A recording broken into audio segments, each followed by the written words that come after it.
ఉంటాయి, ఆరోగ్యం ఉండదు. ఆ డబ్బుల వల్ల ఆనందం ఉండదు. డబ్బులు అవసరం, కానీ ఆరోగ్యం కూడా ఉంటేనే వాళ్ళు ఆనందంగా ఉండే అవకాశం వస్తుంది, మెరుగైన జీవితాన్ని గడిపే అవకాశం వస్తుంది. అందుకే నేను ఈ ప్రాజెక్టు ద్వారా ప్రివెంటివ్ హెల్త్కి వెళ్తున్నాను. అంటే మీరు ఒక జబ్బు రాకమనిపోయి ఏం చేయాలి, ఒకవేళ జబ్బు వస్తే ఏం చేయాలి, అట్లా కాకుండా అందరూ మందులే తింటామంటే మందులు కూడా కెమికల్సే. దానివల్ల ఇంకా ఆరోగ్యం దిగజారుతుంది తప్ప ఆరోగ్యం మెరుగుపడదు.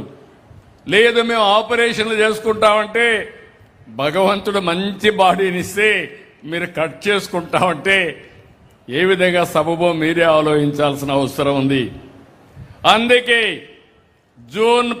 ఆగస్టు 15కి రాష్ట్రం మొత్తం అన్ని జిల్లాల్లో సంజీవిని ప్రాజెక్టు తీసుకొచ్చి మీకు మెరుగైన ఆరోగ్య సేవలు అందించే బాధ్యత మీ ఇంటి దగ్గరే అందజేసే బాధ్యత నాది.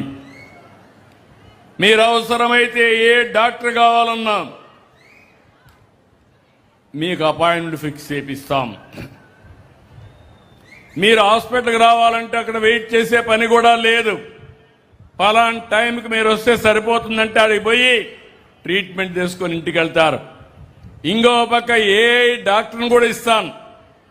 ఆ ఏ డాక్టరు మీకు ఏదైనా డౌట్ వస్తే ఫోన్ చేసి అడిగితే అది గైడ్ చేస్తుంది.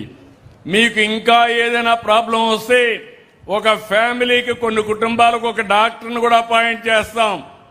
మీరు ఫోన్లో మాట్లాడితే అతను కూడా గైడెన్స్ ఇస్తాడు. ఇట్లా ఒక విధానానికి శ్రీకారం చుడుతున్నా. దీని ద్వారా నేను ఒకటే చెప్తున్నా, మీరు నా ఆరోగ్యం చూస్తూ ఉంటారు. నేను ఎప్పుడు కూడా సిగ్గాల అయ్యానా? చూశారా ఎవరన్నా? ఎందుకు సిగ్గాలేదు? నేను తిండి తేడా తక్కువ తింటా, ఎంత అవసరమే అంతే తింటా, ఏమేం తినాలనో అదే తింటా. మనం ఏం చేస్తున్నాం, అందరం వరి ఎక్కువ తింటున్నాం, బియ్యం తింటున్నాం, కార్బోహైడ్రేట్స్. ఇది దానివల్ల ఏమవుతా ఉంది, మీకందరికీ షుగర్ వస్తూ ఉంది. షుగర్ అనేది అన్ని జబ్బులకు గేట్వే. అక్కడి నుంచి మీకు రాబోయే రోజుల్లో అన్ని సమస్యలు వచ్చే అవకాశం ఉంటుంది. ఇది చెప్పినంత ఈజీ కాదు, కానీ నేను మిమ్మల్ని అందరినీ ఒకటే కోరుతున్నా, ఈ రాష్ట్రాన్ని ఆరోగ్య ఆంధ్రప్రదేశ్గా తయారు చేసే బాధ్యత ఈ ప్రభుత్వానికి, సహకరించే బాధ్యత మీది. అందుకే లాస్ట్ ఇయర్ మీరు చూశారు, యోగాంధ్ర చాలా బాగా చేశాం. విశాఖపట్నంలో ఊరూరు నేను చూశాను. మీరు కూడా యోగా బ్రహ్మాండంగా చేశారు. ఇప్పుడు మళ్ళీ 26 యోగాంధ్ర వచ్చింది. 14 రోజులు ట్రైనింగ్ ఇస్తున్నాం, ప్రాక్టీస్ చేస్తున్నాం. అమరావతిలో ఈ సంవత్సరం అమరావతి కేంద్రంగా చేస్తాం రాష్ట్రం. మీరు కూడా మీ గ్రామాల్లో చేయాలి.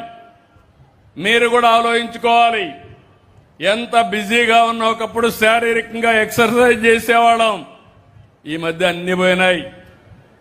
ఈ మధ్య మన అందరం కూడా బిజీ అయిపోయి ఎంతోపైన సెల్ ఫోన్ ఆన్ చేసుకుని, టీవీ ఆన్ చేసుకుని ఆ సీరియల్ చూస్తూ లేనిపోని టెన్షన్ తెచ్చుకునే పరిస్థితికి వస్తున్నాం. అట్లా కాకుండా దినానికి ఒక ½ అన్ అవర్